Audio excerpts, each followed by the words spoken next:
sulit spending, iklan akan makin mahal. Artinya apa? Boosting ke kalian turun. Artinya apa? Penjualan kalian turun. Jadi ini sudah saya bayangkan itu dari tahun lalu. Cuma nggak mungkin saya langsung jelek-jelekin fitur TikTok kan, nggak mungkin dong. Ya kan saya nggak mau di-ban juga ya. Nah jadi buat teman-teman di sini, saya nggak mau saya nggak mau terdengar sotoy lah. Ya, saya hanya memberikan hint sebisa mungkin aja, gitu loh. Tapi percayalah, apa yang saya share ke kalian itu tidak pernah ada niatan itu untuk merugikan orang, tidak pernah ingin merugikan kalian, gitu loh. Walaupun efeknya belum terasa sekarang, tapi apa yang saya share mungkin efeknya itu di masa depan yang akan datang. Bayangin kalau teman-teman dari zaman-zaman lalu ya udah bikin personal branding, ya mungkin personal brandingnya udah kebentuk seperti Pak Basri, seperti kreator-kreator yang lain. Kebayang nggak? Ya jadi buat teman-teman di sini, dari sekarang cobalah bikin konten itu selang-seling, gabungkan konten organik dan juga yang berkeranjang untuk affiliate gitu. Oke, next. Perkenalkan, saya Ade dari Bekasi. Saya mau bertanya, karena saya afiliator pemula kok, dan mungkin juga ada beberapa yang merasakan view stuck di 200 kok, dan ternyata susah banget buat keluar dari situ kok. Mohon solusinya, mungkin ada beberapa tips yang bisa di-share kok. Terima kasih. Oke, jadi berkeranjang ya, nggak usah kaget, gitu kan? Kalau nggak berkeranjang, ya perlu kaget, gitu. Nah jadi kalau kita mau menaikkan view, ya itu triknya standar lah, semuanya udah ada di buku. Saya yakin kalian semua udah tahu. Sebenarnya ilmu-ilmu yang ada di buku itu kadang terdengar simple, karena terlalu simple tidak dipraktekkan, gitu ya. Dari segi hooknya, kadang orang tahu oh hook, tapi setelah dicek kontennya, kok hooknya nggak ada, gitu loh. Dan ingat teman-teman, hook itu bisa jenuh. Dulu hook yang seperti ini, cek keranjang kuning, ini lagi promo. Hah, harganya segini? Itu mungkin dulu works. Tapi 10.000 afiliator semuanya pakai hook seperti itu. Bosan nggak? Bosan. Nah, contoh misalnya ada kakak ini nih, konten di KRL. Coba saya nanya lah ke teman-teman, pernah nggak nonton konten kakaknya di KRL? Pernah ya? Siapa di antara kalian, semua afiliator yang ngumpul di sini, siapa satu orang aja pernah konten di KRL? Angkat tangan kalau ada, saya yakin nggak ada. Nggak ada ya? Itulah hook. Paham nggak? Itulah hook. Awalnya hook yang seperti tadi saya bilang, cek keranjang kuning, itu awalnya hook. Karena kenapa? Nggak ada yang pakai. Karena semua orang sudah pakai, sudah bukan lagi hook, gitu loh. Makanya hook ini adalah sesuatu yang bisa menangkap attention dari masyarakat, dari penonton, gitu ya. Nah itu yang pertama dari segi hook, oke? Dan juga yang kedua itu tentunya personal branding. Kalau kita mau engagement kita itu stabil, balik lagi ya, engagement stabil, jawabannya personal branding. Kenapa artis engagementnya stabil? Karena personal branding, gitu ya. Udah ada orang yang setia mau nontonin dia, gitu loh. Kenapa saya kalau bikin konten nih, misalnya saya konten random aja deh, misalnya yang begini-begini nih, misalnya tetap ada yang mau nonton. Kenapa? Personal branding. Orang lain bikin konten yang sama persis, nunjukin tren terbaru TikTok, belum tentu view-nya sesaya. Kenapa? Karena itulah sudah menjadi personal branding saya, gitu. Nah jadi jawabannya itu adalah hook dan juga personal branding, gitu. Ya, terima kasih Bro. Thank you. Oke, next. Sebelumnya terima kasih udah diundang ke kesempatan untuk bertanya. Kok mau tanya, untuk swipe code harusnya berapa lama yang kita kasih ke brand? Kan biasanya kalau kita diajak kerja sama ada yang minta swipe code ya kok. Itu efektifnya dan sarannya harusnya berapa lama? Terus apakah ada dampak yang buruk bagi akun kita kok? Jadi itu aja. Oke, tergantung ya. Tergantung kalian mau kasihnya berapa lama. Kalau saya selalu kasih 365. Bahkan kalau dia mau ngiklaninnya itu sampai 10 tahun lagi, ya juga saya kasih aja ya. Kenapa? Karena di pikiran saya itu gini loh teman-teman. balik lagi ke cerita gini. Saya sangat menghargai yang namanya engagement. Kenapa? Karena saya yakin engagement itu adalah berkah yang datang ke kamu. Paham nggak? Seperti rezeki. Seperti rezeki. Dulu saya nyari engagement itu susah.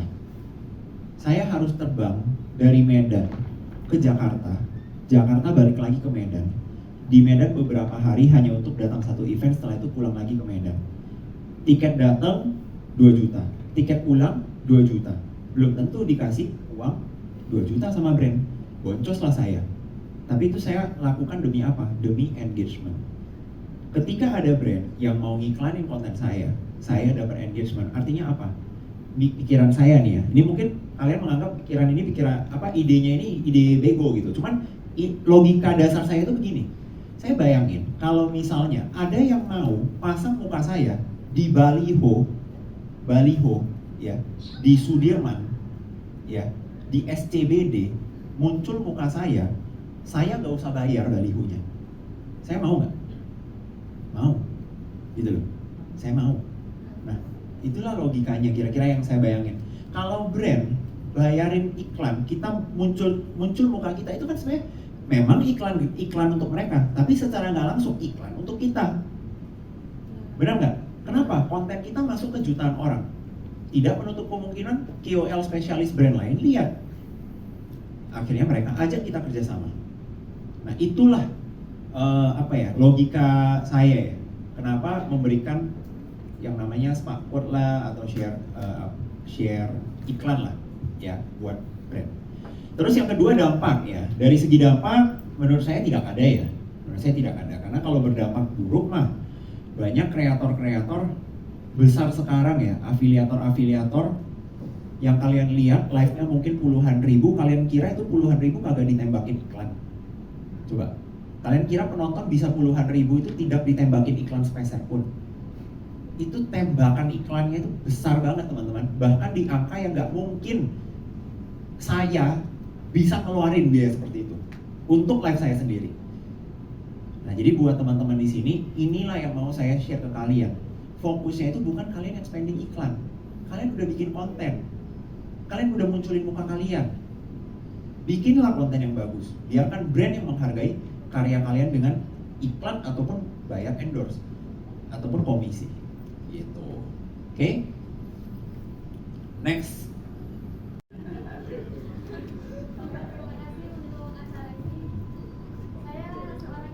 Mikrofonnya boleh dinyalain. BTW mungkin buat teman-teman, karena saya juga nggak mau teman-teman baliknya kemalaman juga karena ada yang bawa anak juga, sama ada Pak Basri juga, ada yang rumahnya jauh juga mungkin ya. Jadi mungkin kita kasih 3 pertanyaan terakhir ya buat teman-teman supaya ya kita semua juga nyaman lah. Gitu. Sebelumnya saya ucapin terima kasih banyak untuk acara ini. Perkenalkan, nama saya Khalifa. Saya seorang ibu rumah tangga, udah mempunyai 2 anak. Yang satu usia 5 tahun dan yang satunya lagi bayi 9 bulan. Nah, di sini saya mau bertanya kok. Sebelumnya akun saya itu udah 5.000 lebih followers. Tapi setelah 24 poin dan kebanet dan permanen, terus saya akunnya baru lagi kok. Strategi apa yang Koleo punya biar akun baru saya itu cepat berkembang? Terima kasih. Oke, thank you buat pertanyaan. Jadi sebenarnya strateginya sama aja ya, karena kan kakaknya sudah pernah mengembangkan akun, gitu loh. Kenapa saya bisa bikin akun racunin skincare ratusan ribu followers? Bahas kripto kemarin juga ratusan ribu, bahas FYP sekarang 2,3 juta, udah mau 2,4. Karena sebenarnya konsep membangun akun itu ya sama aja, gitu loh. Konsep membangun akun itu sama aja. Yang penting kalian dapat audiens, bikin konten yang sesuai dengan audiens kalian. Apalagi kalau kakaknya itu udah pernah ngembangin akun, ya nggak usah ragu karena berarti kamu sudah punya kemampuan ke sana. Kamu dulu udah pernah ke sana, tinggal kamu ulangi aja, gitu loh. Ya, oke. Thank you. Next. Terima kasih buat acara ini kok. Saya mau tanya tips bikin red card. Kadang-kadang kan bikin konten tuh kalau barter sampel aja kan udah capek tapi nggak laku-laku gitu kan. Terus ada yang rela ads juga tetap nggak laku, paling laku sedikit, rugi untuk hitungannya kan. Nah, tips kapan bisa mulai bikin red card dan berapa nilainya? tuh mulai dari kapan kita bisa bikin red card dan nilainya berapa gitu bro. Pengen itu aja sih. Oke. Thank you buat pertanyaannya. Terima Jadi kasih. Red card kita tuh kan semisal nih red card awal tuh aku satu video 250 itu waktu viewers aku masih banyak. Terus ketika aku dapat viewers yang anjlok, apakah aku harus nurun red card? Oke. Jadi untuk red card ini pas banget ya. Kemarin saya juga baru share untuk menambahkan itu atau sedikit mengulangi juga adalah menurut saya sebenarnya deteksinya itu dari approach-nya brand. Nah, jadi biarkan kita baca brandnya dulu. Kalau brand nanyanya, halo kak, bla bla bla bla bla, aku dari brand ini, mau nggak kita tawarkan sampel begini begini, berarti dia masih merasa, oh lo itu cocoknya kita kasih sampel. Tapi kalau sudah ada 3 sampai 4 brand yang ketika approach kalian sudah nanyain, halo kak, boleh minta rate card-nya nggak? Nah itu berarti si orang ini melihat akun kamu, mereka sudah punya ekspektasi kalau mereka harus bayar. Di sanalah cocok pasang rate card. Mulainya dari berapa? Nah, tidak ada angka pastinya. Tergantung. Ada di sini orangnya sibuk, ya. Jadi dimahalin aja sekalian. Kalau berani bayar, baru saya bikinin videonya. Ada orang kontennya sulit, gitu loh. Gak cuman duduk doang dan menjelaskan. Nah, itu pasti harganya beda. Ada orang misalnya dia tiap kali konten harus ke KRL, gitu loh. Harus ke KRL. Gak mungkin disamain sama misalnya kontennya cuma di rumah aja. Cek keranjang kuning ya. Nggak mungkin, ya capek loh orang ke KRL gitu loh. Nawarin produk orang juga belum tentu ada yang mau produknya gitu. Kemarin lucu karena ketika nawarin buku saya itu lama banget. Kayaknya pada nggak tahu buku saya tuh, saya jadi kasihan tuh. Ditawarin mulu, ada nggak yang mau buku live, ada nggak yang mau buku live gitu kan. Nah jadi kira-kira seperti itu, ya kita deteksinya itu dari brand, oke? Terus yang kedua, kalau misalnya tiba-tiba anjlok, ya. Nah, biasanya saya deteksinya itu gini. Naikin atau turunin rate itu mainnya supply demand. Kita baca supply demand. Misalnya dengan harga 50.000, kok banyak banget brand yang ngambil sampai kita pusing semua orang mau bayar 50.000 gitu loh. Artinya apa? Sudah waktunya dinaikin. Oke? Kalau misalnya tiba-tiba engagement kita turun dan kita rasa kok bulan ini yang ngambil endorse sedikit banget ya. Itulah cocoknya mulai kasih promo. Jangan bilang kita turunin harga. Kalau kita bilang turunin harga, orang merasa, oh ini orang udah nggak laku nih. Jangan, bilang aja promo lebaran, promo rate card lebaran, promo rate card tahun baru, promo rate card saya ulang tahun, gitu loh. Nah jadi buat teman-teman harus pintar-pintar gitu loh, karena ini kan kita dagang loh, kita jualan loh ke brand. Ya jadi buat teman-teman itulah yang bisa kalian manfaatkan. Ya. Oke, next mungkin buat kakaknya. Tentang GMP Max. Oke. Nah, itu kan dari seller ya. Nah, itu tuh full dari seller apa dari affiliate? Terus komisinya kenapa bisa diturunin? Lanjut, rekomendasi nggak sih kalau buat affiliate kayak gitu? Soalnya aku pernah gitu dari komisi 10% bisa jadi 1%, bisa jadi 5% gitu. Udah gitu pendapat Korea bagaimana? Terus keranjang kuning itu bisa diganti nggak sih sama sellernya kayak gitu? Karena banyak yang bilang katanya jangan aktifin itu karena nanti keranjangnya bisa diganti ataupun komisinya bakal diturunin gitu. Lanjut, kalau ngasih kode brand itu aman nggak sih kok? Kode brand, kode kita buat ngiklanin ads gitu. Oke. Yang pakai kode. Udah, itu aja. Yang pertama itu gini, saya mau sedikit kasih sharing ya ke teman-teman ya. Kalau kita berdiri di posisi seller, maka kita tentunya akan memikirkan gimana cara untung terbesar untuk seller. Kalau kita berdiri di posisi afiliator, kita akan mikir gimana caranya afiliator saya dapat untung sebanyak-banyaknya. Nah, ini saya sharing dari orang yang kebetulan banget. Jadi dua-duanya nih, gitu ya. Masalahnya itu begini. Ini juga berhubungan Jadi kalau ada yang ingat dulu di Storybook di sekitar bulan Oktober atau November ya, saya lupa ya, saya ada bilang akan terjadi satu perubahan besar di TikTok. Ya, saya udah kayak cenayang gitu loh, saya nulis akan ada perubahan besar di TikTok, hati-hati afiliator bla bla bla. Gak ada yang percaya, dikiranya saya cenayang gitu ya, dikiranya saya mau nakut-nakutin. Nah, muncullah commission. Fitur perubahan commission ini baru muncul itu beberapa bulan lalu. Jadi dulu itu brand itu kalau jalanin GMV Max dia nggak bisa ngubah. Efeknya apa?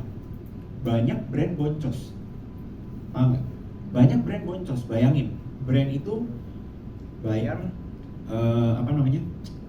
HPP produk, gitu ya. Bayar komisi berapa persen, oke? Bayar operasional, bayar iklan.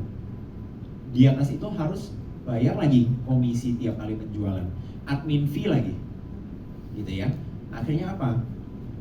Muncullah fitur si penurunan komisi ini. Dengan harapan apa?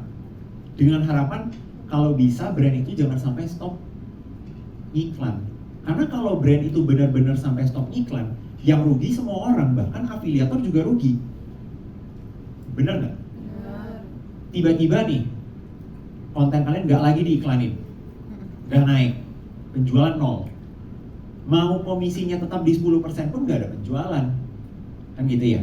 Nah makanya kira-kira jawaban saya itulah kenapa adanya fitur ini. Nah masalahnya adalah dengan fitur ini kan ibarat kata misalnya kamu punya pisau nih, pisaunya bisa kamu pakai untuk potong buah, kamu bisa pakai untuk tusuk orang. Sama halnya dengan fitur ini. Ada brand-brand yang menurunkannya misalnya 10% jadi 1%. Artinya apa? Artinya itu adalah tanda buat kamu oke nggak masih tetap kerjasama dengan brand seperti itu. Kalau misalnya nggak oke, ya next time kamu jangan jualin produk dia lagi. Kamu carilah brand-brand yang memang sesuai. Banyak loh brand-brand yang misalnya, oke kak, komisi normal 10%, tapi kalau penjualannya dari hasil iklan 5% aja ya kak. Karena gini loh, kalau misalnya kamu dapat penjualannya itu benar-benar dari konten organik kamu tanpa iklan, itu kamu tetap dapat 10%. Paham nggak? Tapi kalau orangnya beli dari hasil brand sudah nambahin iklan, itulah baru turun. Nah, jadi buat teman-teman di sini ya timbang-timbang aja lah cocoknya itu bagaimana. Oke. Terus yang kedua untuk spakbot. Tadi udah dijawab mungkin ya. Kalau dibagikan ya nggak masalah. Kalau brand bisa mengganti keranjang, menurut saya itu benar juga. Nah makanya balik lagi, ibarat kata gini. Contoh kita itu kan afiliator itu secara nggak langsung itu reseller sebenarnya. Ada brand itu ngasih fasilitas banyak, gitu ya. Ada brand itu ngasih support yang besar untuk resellernya. Ada brand yang nggak peduli dengan resellernya. Buat teman-teman carilah brand yang peduli dengan resellernya, carilah brand yang mau support resellernya, gitu loh. Karena brand itu banyak, semua kategori brand itu banyak. Kalian cuma perlu milih brand yang mau support, gitu, ya. Oke, next. Ya, sebenarnya pertanyaan simpel aja sih. Kan papa kan udah berjalan beberapa bulan ya untuk sekarang. Tapi kita tuh masih stuck. Mungkin kita views banyak, cuman untuk permasalahannya itu menjadi kita bertiga untuk berkembang itu adalah pendapatan juga, GMV juga. Menurut Koko tuh kita tuh karena papa itu lebih fokusnya ke keranjang kuning, jadi kita lebih seringnya emang keranjang kuning. Kalau dari Koko sendiri apakah ada tips and trick juga? Apakah kita harus keranjang kuning terus? Karena kan papa terkenal kan afiliator ya. Nah kalau menurut Koko tuh apakah kita ada misalkan sehari keranjang kuning, besoknya baru nanti tag video bebas. Nah itu tuh kita masih bingung tuh untuk istilahnya. Memang alhamdulillahnya papa masih organik untuk masalah views, tapi kan pasti kan manusia kan pasti bosan ya. Itu yang pertama kita lagi di fase di situ kok melihatnya. Itu aja sih kok. Oke. Ikut nambah kok. Iya. Siapa? Khususnya mengenai hook ya, kaitan dengan hook. Saya kan udah kepake itu.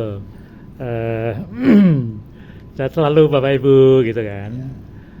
Nah, itu saya lihat apakah ini tetap dipertahankan atau harus cari hook yang lain. Karena ada satu contoh yang saya tunjukin gitu kan. Itu udah berapa kali ganti itu. Nah, khusus saya kira-kira saran dari Koko gimana? Makasih Koko. Oke. Thank you buat pertanyaannya Pak. Jadi mungkin untuk yang pertama, sebenarnya kalau untuk konten spesifiknya buat teman-teman di sini yang konten itu masih sangat banyak keranjang kuning dan belum membangun personal branding itu, ya itu dampaknya ya. Itu dampaknya.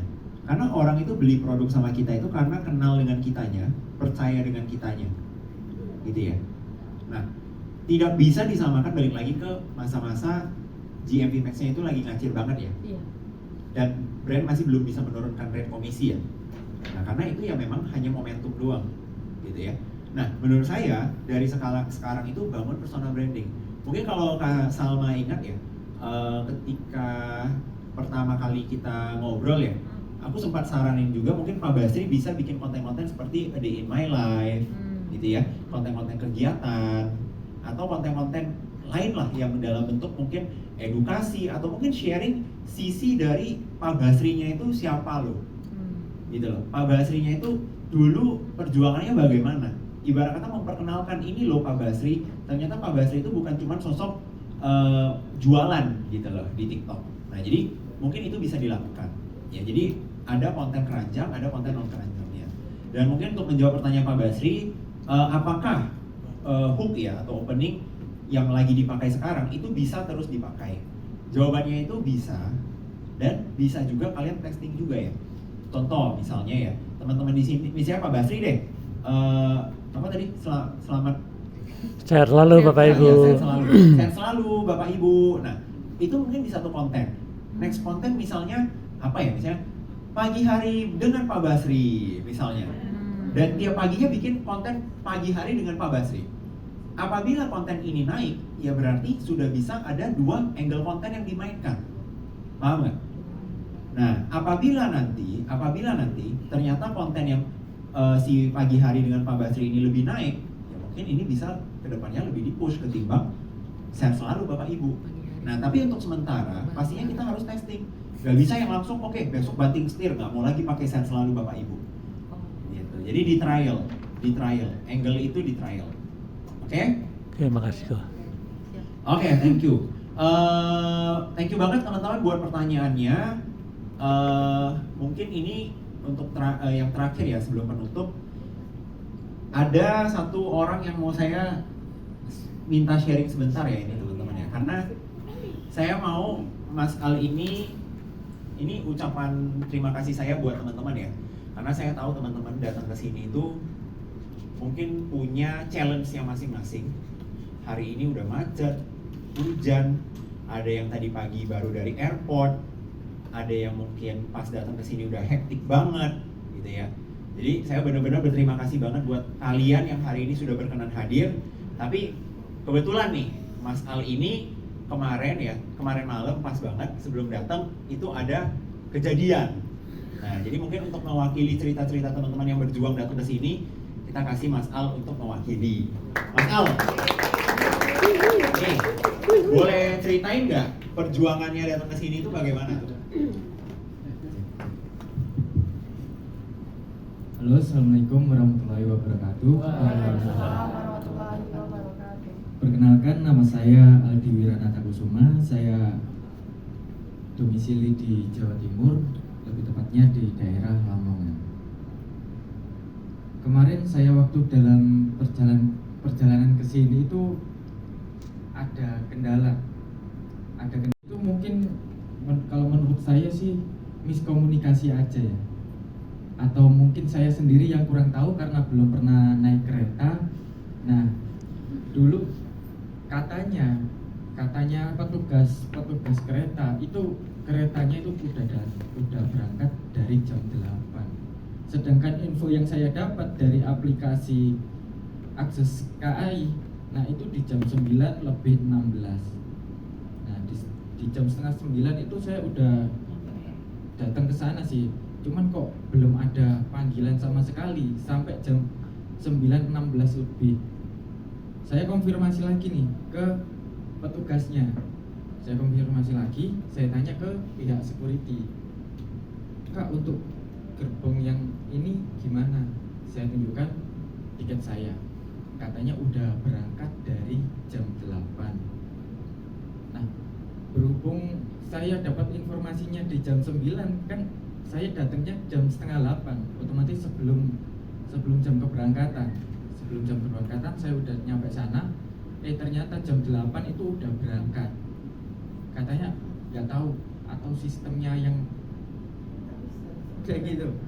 Terus saya minta tolong banget nih sama pihak security-nya untuk dibantu gitu untuk berangkat supaya bisa berangkat ke sini, karena saya juga nggak mau menyanyiakan kesempatan ini gitu, kesempatan yang udah diberikan sama Koleo dan tim Wakmi gitu. Saya juga nggak mau menyanyiakan kesempatan ini karena juga menambah wawasan juga buat saya sebagai content creator juga. Nah, setelah itu saya udah minta tolong sama petugas. Nah, petugas udah nggak ada solusi sama sekali.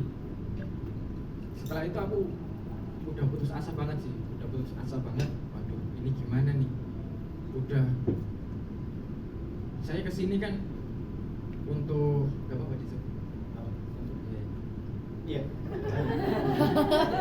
untuk kesini kan saya biayanya ditanggung sama tim Wakmi. Nah, berhubung itu saya juga gak enak sama sekali gitu, berhubung saya juga habis bayar perumahan juga, nggak ada. Nggak serius ini Kak, serius. Ini pengalaman. Saya juga udah bayar perumahan juga. Saya punya tanggungan perumahan, saya juga punya tanggungan utang orang tua. Nah, habis itu saldo yang saya dapat ini udah nggak ada sama sekali ya. Nah, setelah itu saya mau jujur aja sih sama Koleo gitu, mau jujur aja. Entah itu Koleo mau kecewa sama saya, ya silahkan, nggak apa-apa. Ini pure kesalahan saya pribadi. Saya belum berpengalaman juga. Nah, terus saya curhat ke Koleo, kok saya ada kendala. Saya kan ada kendala dalam transportasi untuk menuju ke sini. Nah, setelah itu ternyata Koleo dengan baik hati mau menolong saya gitu, dengan baik hati mau menolong saya. Ya intinya gimana ya? Kalau bisa nangis deh. Tapi ini kesempatan emas bagi saya karena saya bisa dapat pengalaman langsung dari idola saya sendiri. Jujur saya ini dulu awalnya sebelum jadi konten kreator saya ini cuma seorang supir aja, supir ekspedisi. Nah, dan saya dulu itu paling membenci yang namanya paling nggak percaya yang namanya konten kreator, dan kalau konten kreator itu apa bener sih menghasilkan? Saya nggak percaya soal itu. Nah, setelah lama-lama saya penasaran dan saya mematahkan semua statement bodo amat lah sama orang-orang yang ngatain saya so artis lah, so seleb lah, so inilah. Habis itu saya mulai berbulan-bulan sampai itu berjalan berapa bulan ya? 5 bulan itu baru terkumpul 40.000 followers. 40.000 followers dan itu pun harus konsisten dengan mati-matian. Maksudnya itu sehari aku live streaming pernah sampai 10 jam 12 jam. Live streaming 10 sampai 12 jam setiap malam saya jujur. Nah, terus setelah itu untuk trik-trik SEO masih belum paham dan akhirnya muncullah bukunya Koleo yang TikTok cara konten mulai dari 0 sampai FYP. Saya gimana ya, muncul rasa penasaran sama diri saya itu apa iya sih. Terus sama ngelihat akunnya Koleo itu mengambil personal branding FYP spesialis. Jujur saya dulu awalnya tuh paling nggak percaya sama orang. Jujur saya awalnya dulu nggak percaya sama Koleo. Dan ilmunya Koleo itu apa sih? paling ini cuman ilmu basic aja gitu. Dan setelah saya penasaran, untuk mengobati rasa penasaran saya belilah bukunya Koleo. Dan biar nggak dapat produk yang KW, karena produk viral itu kan banyak banget yang tiruan ya, saya beli langsung dari live streamnya Koleo. Waktu itu dapat di harga 285.000. Nah, setelah itu saya pelajari satu persatu mulai bab awal sampai bab akhir, dan ada salah satu halaman yang menurut saya itu paling penting, yaitu saya masih ingat sampai sekarang di halaman 71. Boleh dicek ya barangkali gitu. Itu tentang trik SEO teman-teman. Jadi buat teman-teman pasti udah tahu ya trik SEO ya. Gimana caranya konten kita itu bisa ditemukan sama orang lain. Jadi kalau kita membuat konten yang tidak banyak dicari sama orang, ya percuma. Meskipun kita udah buat konten banyak tapi nggak ada yang minat sama konten kita. Jadi itu salah satu trik saya untuk membangun akun saya sekarang ini. Dan setelah saya mempraktekkan ilmunya Koleo itu cuman butuh 2 bulan aja untuk tembus 100.000 followers. Wah. BTW Mas Al ini salah satu kontennya itu lumayan pernah nge-boom. Jadi salah satu yang hooknya pakai negatif hook, dia tuh ngomongin buku FYP naik banget, viewsnya meledak. Dia pakai negatif hook, tapi bukan. Thank you banget Mas Al udah ini ya. Kurang lebihnya seperti itu. Dan saya mau berterima kasih banget sama Koleo. Kalau dulu saya nggak belajar dari bukunya Koleo, mungkin saya nggak bisa merubah kehidupan saya sekarang ini. Next dulu. Oke, thank you banget udah sharing Mas Al. Jadi benar banget ya. Jadi tadi malam itu saya tiba-tiba di chat. Ya, jadi buat teman-teman di sini ya emang benar banget ya yang diceritakan Mas Al. Ada beberapa teman-teman di sini itu tentunya kita jujur aja ada memberikan fasilitas yang berbeda-beda, itu normal menurut saya. Karena kenapa? Karena saya yakin nggak semua orang itu backgroundnya sama. Saya mau mengundang seseorang, tentunya saya harus berusaha menyamakan kapabilitas dari si orang ini gitu ya. Jadi balik lagi untuk Mas Al kemarin tiba-tiba malam-malam di chat saya lagi nge-live. Kalau ada nonton saya live, saya sambil panik tuh balasnya.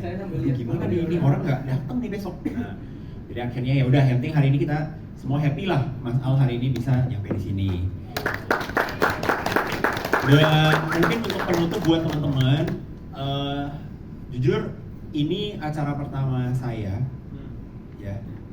Saya yakin acara ini tentunya tidak sempurna, ya. Mungkin jauh dari kata sempurna, atau mungkin apabila ada yang jauh dari ekspektasi teman-teman, ya saya mohon maaf. Tapi saya harap semoga acara ini teman-teman bisa berkumpul di sini, setidaknya bisa diingat lah dan menjadi kenangan yang baik lah untuk teman-teman di sini, dan menjadi semangat terus tentunya untuk teman-teman lanjut berjuang sebagai affiliate gitu ya. Dan mungkin untuk penutup, apabila nanti ada teman-teman yang mau konten kebersamaan kita di sini, jangan lupa tag ya, karena kalau nggak nge-tag, kalau nggak masuk FYP saya mana tahu kan gitu kan. Nah tapi kalau ada nge-tag nggak masuk FYP pun saya tahu gitu ya. Nah, jadi jangan lupa nge-tag, nanti kalau ada yang nge-tag saya pasti repost ya. Kalau nggak repost ntar spam aja, wih belum repost wih. Ya. Akhir kata, thank you banget teman-teman hari ini yang udah ngumpul, yang udah jauh-jauh. Saya doakan semoga teman-teman di sini makin sukses dan suatu hari kita bisa kembali berkumpul di acara yang lebih heboh lagi. Thank you. Oh iya, nah yang mau diundang lagi, pasti diundang lagi ya, prioritas nih. Tuh, VIP affiliate sama admin mentor. Ya, jadi buat teman-teman di sini, ini jadi tambahan lagi nih. Gathering, bener. Jadi saya nggak tahu ya nanti bentukannya akan gimana, karena mahal teman-teman ya. Bikin acara itu mahal, apalagi 1.000 orang. Kalau saya bikin sendiri, ya wah berasa apa ini anak konglomerat kan enggak juga ya. Jadi saya tentunya lagi mencari banyak pihak-pihak baik yang mau mensupport juga. Jadi teman-teman bantu doain aja, semoga bisa kejadian. Dan tentunya saya excited banget kita bisa bertemu lagi. Buat teman-teman di sini yang mau jadi VIP affiliate ya, karena menurut saya yang VIP affiliate itu benar-benar deals yang langsung untungin aja gitu. Toh kalian juga udah konten juga kan, kontenin buku kan. Jadi langsung aja chat, nanti kita akan follow up juga. Teman-teman langsung info aja kalau tertarik jadi VIP affiliate, komisinya akan langsung dinaikkan. Kalau teman-teman di sini ada yang mau jadi mau bikin akun admin mentor juga, mentor WAPMI ya, silakan info juga, infoin akunnya yang mana, dan kita akan langsung bikinin komunitas private di mana saya akan bantu kembangin juga sebisa saya gitu ya. Thank you banget buat teman-teman yang udah hadir hari ini.